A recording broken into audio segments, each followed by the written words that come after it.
Rahayu, Rahayu, Rahayu Sagung Dumadi, Om Swastiastu, Namo Buddhaya, Salam Kebajikan, Salam. Assalamualaikum warahmatullahi wabarakatuh. Saya Taufik Monyong masih di pintu gerbang kesadaran bangsa Nusantara, masih di tempatnya Jelogro Romo Ribut di Trowulan. Dan Anda bisa datang ke sini untuk belajar sambil menikmati petir.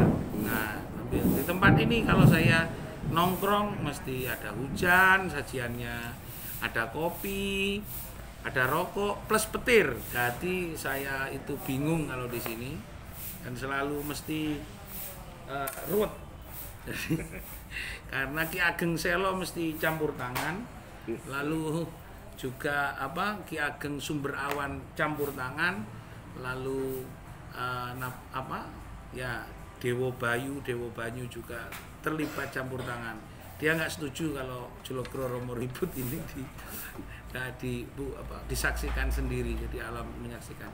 Hari ini akan saya bahas tentang masalah Aksara Lo Lir Handayani Paseban Jati, mengalirkan hidup Jelogro Romo Ribut kepada tujuan, kepada ilahi.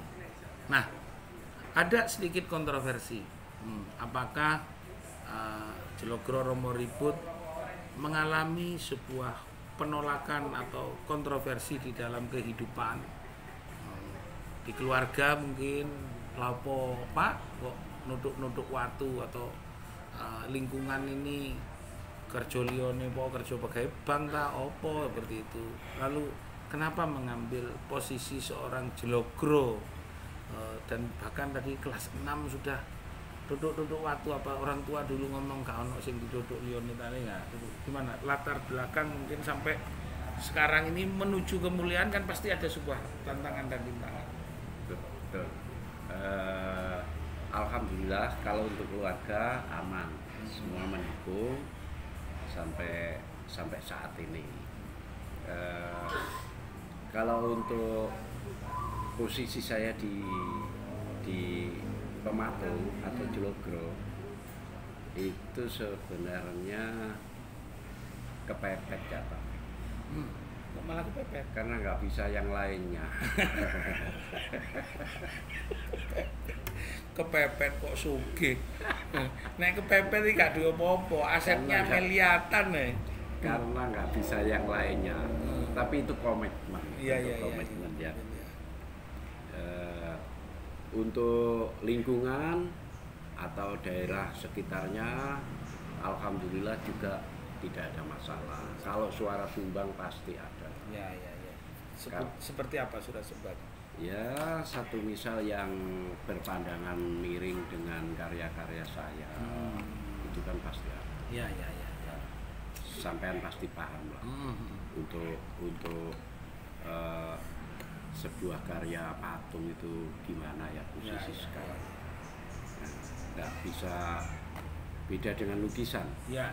Bisa masuk di semua ruang. Ya. Satu misal satu rumah bisa masuk, tapi untuk patung belum tentu bisa. Itu karena itu menjadi PR tersendiri. Jadi tapi tetap semua ada pasar, ada yang namanya kita hidup pasti ada jalannya. Ya. Dan kita memang sudah dibagi nang kene. Bagianku nang kene kaya. Bagianku nang kene akeh bisa. Karena yang lainnya nggak mau. Iya, inilah karena Lir Handayani Paseban Jati, dia banyak orang kerja apa patung, tapi ketika ditelateni, ditekuni, ya apa yang terjadi? Ya, kawasan ini menjadi 4 hektar tempatnya. 4 hektar loh. Tanahnya yang ditempati saja 4 hektar, belum galeri yang sebelah sana. Jadi belum punya tetangga. Jadi tetangga yang menginvestasikan untuk tempatnya untuk tadi penampungan batu. Enggak. Itu ya, alhamdulillah sampai sekarang masih berkarya. Ya. Karena memang dari dulu itu menjadi prinsip saya bahwa ketika ada waktu dan sehat kita buat berkarya. Tidak banyak bicara tapi banyak berkarya. Iya. Itu ya. Pemirsa, Romo Ribut, seorang Jelogro, pasti ada persoalan.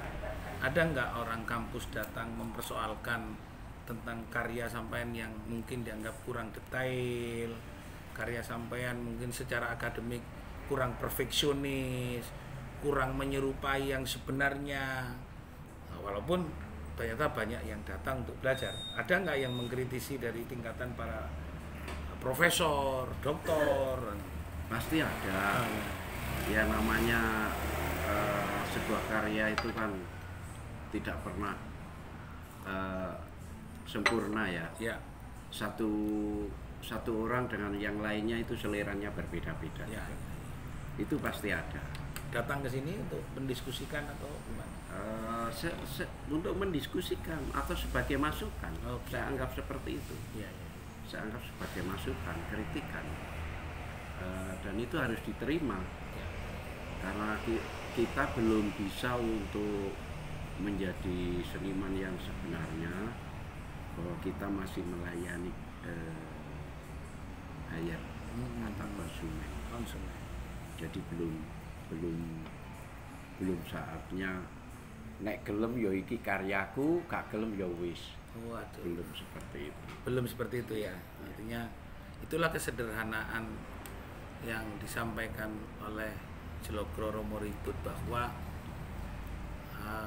mengalirkan hidupnya melayani eksistensi spiritual dan intelektualnya. Jadi spiritualnya mengalir melayani umat beragama Buddha, Hindu, Nasrani, Konghucu. Saya lihat di belakang juga ada patung-patung Konghucu, para San Pokong, lalu Dewi Kuan Yin, lalu para dewa melayani. Karena saya yakin bahwa tidak mudah untuk memvisualisasi representasi dari ruang keagamaan yang di luar sistem yang diyakini oleh Pak Ribut, tapi dia menjadi bagian dari menjawab itu. Nah, kalau ruang keagamaan lain, ini kan tidak representasi dari Majapahit. Ada nggak kesulitan memvisualisasi San Pokong, dewa dari China seperti itu? Ada nggak kesulitan? Ada lah. Kalau kita bilang nggak ada kok, kelihatannya empu hebat. Iya, mahir banget ya. Pasti ada ya, Taufik. Ya. Pasti ada, tapi teratasi juga. Karena biasanya saya itu kalau ada pemesan seperti itu, saya update terus kondisi dari 60%, 70%, 80% sampai hampir finish itu saya update terus. Jadi kurang bagaimana, ada masukan apa, begitu saya kirim sudah tidak ada masalah. Seperti itu teknisnya. Jadi progres per tiap persen dilaporkan. Betul. Jadi tidak ada. Jangan sampai kita nggak melaporkan progresnya, tahu-tahu dikirim di sana ada komplain kurang begini.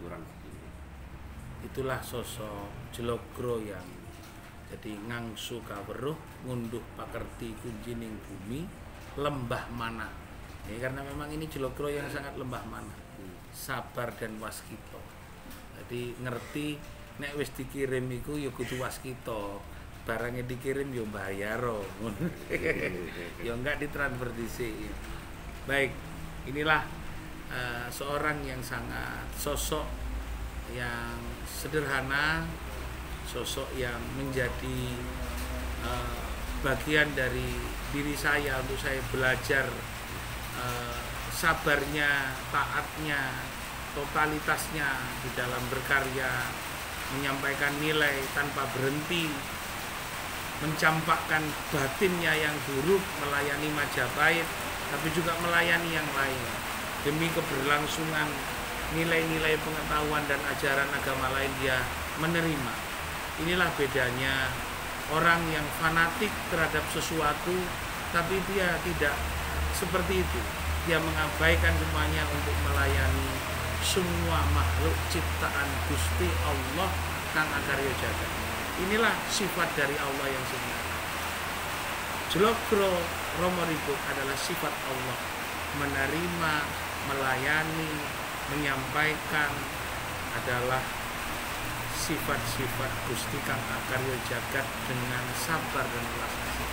Contohlah prinsip-prinsip yang sederhana, jadikan pengetahuan batin kita tidak bertolak belakang dengan siapapun, menerima masukan karena itu adalah batullah dan kritik membangun demi kesempurnaan. Terima kasih. Rahayu, Rahayu, Rahayu Sakti, Om Swastiastu, Namo Buddhaya. Assalamualaikum warahmatullahi wabarakatuh.